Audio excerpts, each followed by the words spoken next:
Welcome to Shri Maths Lab, my dear students. Hi, hello viewers. Welcome to Sri Maths Lab andi. This is Srilekha MSc Maths. So 2 chapters అయితే complete చేసేసుకున్నాం సక్సెస్ఫుల్గా. So third చాప్టర్లోకి అయితే enter అయిపోతున్నానండి. So మనకి third చాప్టర్కి వచ్చేసరికి ఏంటంటే 8 marks అన్నది ఉంటుందన్నమాట. So compulsory SI question ఈ చాప్టర్ నుంచి అయితే వస్తుందండి, ఓకేనా. సో ఇంటర్నల్ చాయిస్ ఇస్తాడు కదా. సో ఇంటర్నల్ చాయిస్లో 2 క్వశ్చన్స్ కూడా మనకి పేర్స్ ఆఫ్ లీనియర్ ఈక్వేషన్స్ నుంచే వస్తుంది. సో కంపల్సరీ అటెంప్ట్ చేయాల్సిన క్వశ్చన్. సో కంపల్సరీగా వస్తున్న క్వశ్చన్ కాబట్టి చాలా జాగ్రత్తగా వినండి, ఓకే. మనకి ఈ క్వశ్చన్లో అయితే చాయిస్ అయితే లేదండి, మనకి కంపల్సరీ ఈ చాప్టర్ అన్నది ఎస్ఐకి చదవాల్సిందే, ఓకేనా. సో ఫస్ట్ వచ్చేసి ఇంట్రడక్షన్ అనమాట. సో మనం స్టార్ట్ చేసే ముందు మీరు చేయాల్సింది ఏంటండి, ఒక చిన్న వీడియోకి లైక్ ఇచ్చేస్తే కనుక మీలాంటి ఇంకొంతమంది స్టూడెంట్స్కి అయితే ఇది రీచ్ అవుతుంది, ఓకేనా. సో ఇంకొక ఇంపార్టెంట్ విషయం ఏంటి అంటే మీరు ఫస్ట్ నాతో ఇంటరాక్ట్ అవ్వడానికి ట్రై చేయండి స్టూడెంట్స్. ఎందుకంటే మన ఛానల్లో ఎంతమంది 10th క్లాస్ స్టూడెంట్స్ ఉన్నారు, అలాగే ఇంటర్మీడియట్ కానివ్వండి, ఎవరన్నా సరే మీరు ఒక కామెంట్ పెడితేనే దానికి సంబంధించిన వీడియో కింద ఒక కామెంట్ పెట్టారనుకోండి, ఓకే నాకు ఇంతమంది 10th క్లాస్ స్టూడెంట్స్ ఉన్నారు లేదా ఇంతమంది ఇంటర్మీడియట్ స్టూడెంట్స్ ఉన్నారని తెలుస్తుంది. సో వాళ్ళకి సంబంధించిన వీడియోస్ తీసుకురావడానికి నాకు అవకాశం అన్నది ఉంటుందన్నమాట.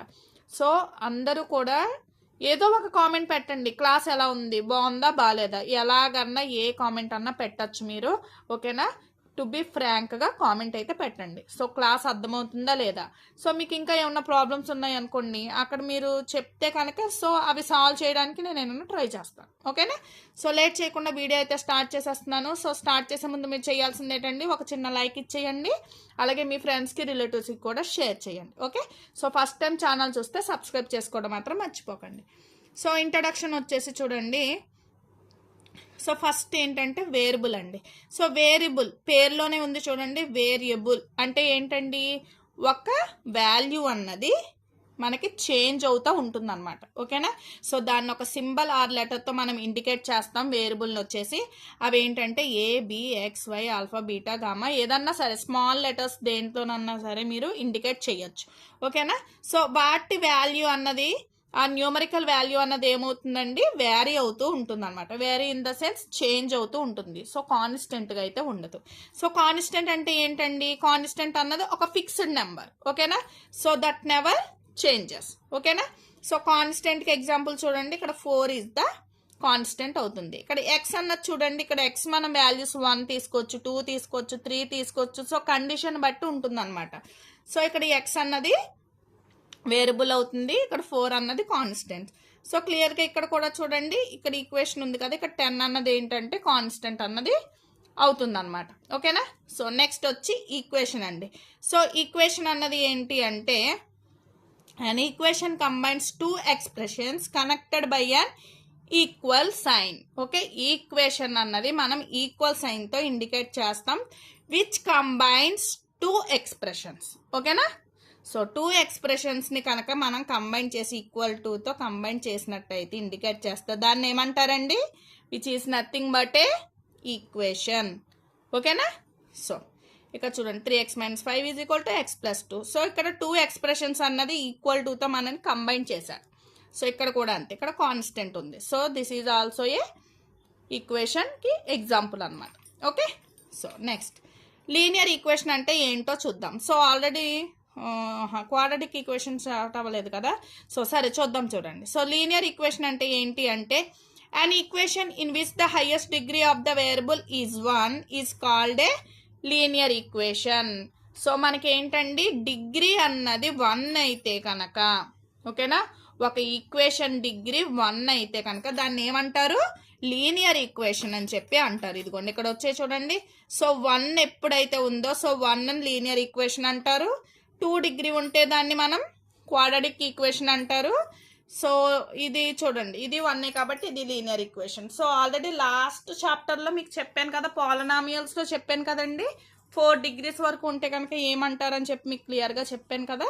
సో అదే అనమాట. సో 1 ఎప్పుడైతే డిగ్రీ ఉందో దాన్ని క్లియర్గా ఏమంటారండి, లీనియర్ ఈక్వేషన్ అంటారు, ఓకే. సో లీనియర్ ఈక్వేషన్ వచ్చింది. ఇప్పుడు లీనియర్ ఈక్వేషన్ ఇన్ 1 వేరియబుల్, మన చాప్టర్ వచ్చి 2 వేరియబుల్స్ కదా. ఫస్ట్ 1 వేరియబుల్తో లీనియర్ ఈక్వేషన్ ఎలా ఉంటుందో చూద్దాం. So the linear equation which involves in one variable is called a linear equation in one variable or simple equation అని చెప్పి అంటారంటే. సో ఏం చెప్తున్నాడు, లీనియర్ ఈక్వేషన్ అవ్వాలి first. So linear equation in the sense degree వచ్చి 1 అవ్వాలి. So which involves only one variable. So అందులో మనకి ఓన్లీ ఒక వేరియబుల్ మాత్రమే ఇన్వాల్వ్ అయి ఉండాలండి. సో ఇక్కడ ఏముంది చూడండి, ఎక్స్ అనే వేరియబుల్ ఉంది అంతే, కాన్స్టెంట్ నెంబర్ కాబట్టి అది మనకు అవసరం లేదు. ఓకే, సో ఇక్కడ చూడండి y అనే ఒక వేరియబులే ఉంది. సో ఇలా ఉంటే కనుక లీనియర్ ఈక్వేషన్. ఓకే, సో దాన్ని ఏమంటారంటే linear equation in one variable అని అంటారు. అదే లీనియర్ ఈక్వేషన్ ఇన్ 2 వేరియబుల్స్ అనుకో. సో ఎలా ఉందో చూద్దాం. So linear equation in 2 variables అని క్వశ్చన్లోనే ఉంది కదా. సో అంటే ఏంటండి, which involves 2 variables is called a linear equation in 2 variables. That means 2 variables అన్నది ఉండాలి మనకి ఈక్వేషన్లో. సో చూడండి, లీనియర్ ఈక్వేషన్ కాబట్టి సింగిల్ డిగ్రీ వచ్చింది, 1 డిగ్రీ వచ్చింది, and which involves 2 variables that is X and Y. So clear, is it clear? Okay, so వాటికి examples అనమాట. ఓకేనా, 2 వేరియబుల్స్తో లీనియర్ ఈక్వేషన్కి ఎగ్జాంపుల్స్ ఇవి. సో నెక్స్ట్, సో ఒక ఆల్జీబ్రాయిక్ రిప్రజెంటేషన్ అన్నది ఎలా ఉంటుంది లీనియర్ ఈక్వేషన్స్ 2 వేరియబుల్స్కి అన్నది ఒకసారి చూద్దాం. ఓకేనా, సో ఇప్పుడు general form of pair of linear equations in 2 variables that is X and Y. Okay, so అవి ఎలా ఉంటాయి, ఒక 2 ఈక్వేషన్స్ సైమల్టేనియస్ ఆల్జీబ్రాయిక్. అంటే సైమల్టేనియస్ అంటే ఏం కాదండి, సేమ్గా ఉండి ఈక్వేషన్స్ అని. ఇక్కడ మనకి చూడండి A1 B1 A2 B2 ఇవి మాత్రమే చేంజ్ అవుతాయి. That is nothing but real numbers. Okay, so variables అయితే సేమ్గానే ఉంటాయి. సో ఇలా 2 పేర్స్ ఆఫ్ లీనియర్ ఈక్వేషన్స్ అన్నది నేను తీసుకున్నాను. ఇక్కడ చూడండి, ఇవన్నీ కూడా రియల్ నెంబర్స్ అవుతాయి అండ్ ఇది ఒక కండిషన్ ఇచ్చాడు. ఓకేనా, so a system of linear equation will have either a unique solution of an infinite many solutions or no solutions. So ఇలా ఉన్న ఈ 2 ఈక్వేషన్స్కి కూడా, ఈ పేర్స్ ఆఫ్ లీనియర్ ఈక్వేషన్స్కి అయితే 1 సొల్యూషన్ ఉంటుంది, లేదా ఇన్ఫైనెట్లీ మెనీ సొల్యూషన్స్ ఉండొచ్చు. So some times there is no solution అని చెప్పి చెప్తున్నాడు. ఓకేనా, సో అసలు సొల్యూషన్ ఉంటే ఏమంటారు, వాటిని సొల్యూషన్ లేకపోతే ఏమంటారు, వాటి గ్రాఫికల్ రిప్రజెంటేషన్ అన్నది ఎలా ఉంటుంది ఏంటి అన్నది కూడా చూద్దాం. సో కన్సిస్టెంట్ సిస్టమ్ అంట. Okay, so a system of simultaneous linear equations is set to be consistent. అంటే ఇక్కడ మనం తీసుకున్నాం కదండి, 2 కూడా పేర్స్ ఆఫ్ లీనియర్ ఈక్వేషన్సే కదా. సో అవే system of simultaneous linear equations is set to be and consistent if it has at least 1 solution. ఓకేనా, సో ఎట్లీస్ట్ 1 సొల్యూషన్ ఉంటే కనుక వాటిని కన్సిస్టెంట్ సిస్టమ్ అంటారు. అదే ఇన్కన్సిస్టెంట్ సిస్టమ్ అంటే ఏంటండి, if it has no solution. So వాటికి సొల్యూషనే ఉండదంట. సో సొల్యూషన్ లేని వాటిని ఇన్కన్సిస్టెంట్ సిస్టమ్ ఆఫ్ ఈక్వేషన్స్ అని చెప్పి అంటారు. ఓకేనా, సో గ్రాఫికల్గా వాటిని రిప్రజెంటేషన్ చేస్తే మీకు ఒక ఐడియా అన్నది క్లియర్గా వస్తుంది అనమాట. సో గ్రాఫికల్ రిప్రజెంటేషన్ ఎలా ఉందో ఒకసారి చూసేద్దాం. If the lines intersect at a point then the point gives unique solution of the 2 equations. In this case pairs of linear equations is consistent. So ఇక్కడ ఏం చెప్తున్నాడండి, సో మనకి కన్సిస్టెంట్ అంటే ఏం చెప్తున్నాను, యూనిక్ సొల్యూషన్ ఉంటుంది. Unique in the sense 1 solution ఉంటుంది. So అలా ఉండే ఈక్వేషన్స్ని ఏమంటాడంటండి, కన్సిస్టెంట్ ఈక్వేషన్స్ అంటాడట. ఓకే, సో గ్రాఫ్గా చూస్తే మనం తీసుకున్న లీనియర్ ఈక్వేషన్స్ ఇవే కదా, ఈ 2వే కదా. సో అదే తీసుకున్నాను, వాటి గ్రాఫ్ ఇలా. సో ఇక్కడ మనకి ఇంటర్సెక్ట్ అయిన పాయింట్ అన్నది ఒకటే, అవునా, ఇక్కడ 1 ఉంది. So this is a unique solution. Okay, so x y. So ఎలా, నెక్స్ట్ కండిషన్ చూడండి. If the lines coincide then there are infinitely many solutions. So lines కనుక కోయిన్సైడ్ అయితే కనుక, కోయిన్సిడెంట్ అయితే కనుక, కోయిన్సిడెంట్ ఇన్ ద మీన్స్ ఒకదానికొకటి overlap అవ్వడం. ఓకేనా, సో కోయిన్సిడెంట్ అయితే కనుక దానికి ఎన్ని ఉంటాయంట, ఇన్ఫైనెట్లీ మెనీ సొల్యూషన్స్ ఉంటాయంట. So in this case the pairs of equations is dependent. Okay, so ఒకవేళ సొల్యూషన్ ఉంది అంటే, సింగిల్ సొల్యూషన్ ఉంటే కన్సిస్టెంట్ అంటారు. ఓకే, ఒకవేళ మోర్ దాన్ సొల్యూషన్స్ ఉన్నాయి అనుకోండి, ఎక్కువ మెనీ సొల్యూషన్స్ ఉంటే కనుక దాన్ని డిపెండెంట్ అంటారని చెప్తున్నాడు. సో ఇక్కడ డిపెండెంట్ అంటే మెనీ సొల్యూషన్స్ ఉంటాయి అంటున్నాడు. సో ఎలా వచ్చాయి ఒకసారి చూద్దాం. సో ఇక్కడ చూడండి, లైన్స్ అన్నది కోయిన్సైడ్ అయ్యాయి అంటున్నాడు. అంటే ఓవర్లాప్ అవ్వడం అని చెప్పాను కదా. ఓవర్లాప్ అవ్వడం అంటే ఒకదాని మీద ఒకటి ఇలా ఉండడాన్ని, ఒకదాని మీద ఒకటి ఉంటుంది అనమాట. సో దాన్ని ఓవర్లాప్ అవ్వడం అంటారు. సో ఇక్కడ ఇదొక ఈక్వేషను, సో ఇదొక ఈక్వేషన్ అండి. ఓకేనా, ఇదొక సిస్టమ్ ఆఫ్ లీనియర్ ఈక్వేషన్, ఇదొక ఈక్వేషన్. ఓకే కదా. So clear. సో ఇక్కడ వచ్చి చూడండి, సింగిల్ పాయింట్ కోఇన్సిడెంట్ అయింది కాబట్టి 1 సొల్యూషన్ ఉంది. సో ఇక్కడ ఎన్ని పాయింట్లు ఉన్నాయి మీరు కౌంట్ చేయగలరా ఈ లైన్లో? సో ఎన్ని ఉన్నట్టు మన uncountable. So that is infinitely many solutions అన్నది ఉంటాయి అన్నమాట.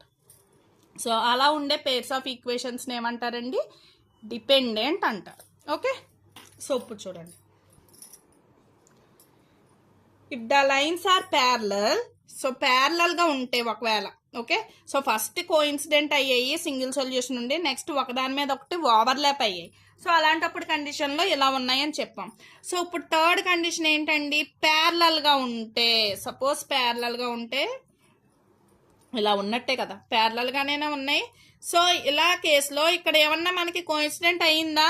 So there is no solution. ఓకేనా, సో ఇదొక ఈక్వేషన్, ఇదొక ఈక్వేషన్, సో ప్యారలల్గా ఉన్నాయి. So there is no solution. ఓకేనా. సో ఇక్కడ చూడండి, nature of system of equations అన్నది ఏంటో చూద్దాం. సో ఇవన్నీ కూడా ఈ 2 ఈక్వేషన్స్ అనమాట. సో ఇప్పుడు ఇక్కడ మనకి 3 కండిషన్స్ వచ్చాయి కదా. సో కన్సిస్టెంట్ అంటే సింగిల్ సొల్యూషన్ ఉన్నప్పుడు, అలాగే ఇన్ఫైనైట్లీ మెనీ సొల్యూషన్స్ ఉంటే డిపెండెంట్ అంటారు, అలాగే ఇలా ప్యారలల్గా ఉంటే there is no solution, that is inconsistent system అంటారు. సో ఈ 3 వాటికి 3 కండిషన్స్ అని ఉంటాయి. సో ఆ 3 కండిషన్స్ ఏంటి అన్నది అయితే చూద్దాం. ఓకేనా. So if a1/a2 is not equals to b1/b2 అయితే కనుక ఆ పేర్ ఆఫ్ లీనియర్ ఈక్వేషన్స్ని కన్సిస్టెంట్ అంటారంటండి. సో ఈ కండిషన్ కనుక సాటిస్ఫై అవ్వాలి. ఓకేనా. So second condition, so a1/a2 is equal to b1/b2 is not equals to c1/c2 అయితే కనుక ఆ ఈక్వేషన్స్ని ఇన్కన్సిస్టెంట్ అంటారు. ఓకేనా. So there is no solution. Okay, so అదే a1/a2 is equal to b1/b2 is equal to c1/c2 అయితే కనుక the face of linear equations is dependent and consistent అని చెప్పి అంటారంటండి. అంటే ఇన్ఫైనైట్లీ మెనీ సొల్యూషన్స్ కదా డిపెండెంట్ అంటే. ఓకే, ఈ 3 కండిషన్స్ని యూజ్ చేసుకుని కూడా కొన్ని ప్రాబ్లమ్స్ అన్నది అయితే చేస్తాము. ఓకే, సో నెక్స్ట్ వీడియోలో నెక్స్ట్ ఎక్సర్సైజ్ మీద ప్రాబ్లమ్స్ చేద్దాం. సో దాని మీద గ్రాఫ్ వస్తుంది. సో గ్రాఫ్ కూడా తెచ్చి మీకు చూపిస్తానండి, ఎలా డ్రా చేయాలి ఏంటి అన్నది. సో ఇంకా ఎవరన్నా ఫాలో అవ్వాల్సిన వాళ్ళు ఉంటే మన ఛానల్ని ఫాలో అయిపోండి, అలాగే మీ ఫ్రెండ్స్కి రిలేటివ్స్కి కూడా షేర్ చేయండి. మీకు డౌట్స్ ఉంటే మాత్రం కంపల్సరీ ఫస్ట్ మీరు చేయాల్సింది ఏంటండి, కామెంట్ సెక్షన్లో ఒక కామెంట్ అన్నది పెట్టండి. ఓకేనా. So thanks for watching this video. Bye, next వీడియోలో కలుద్దాం.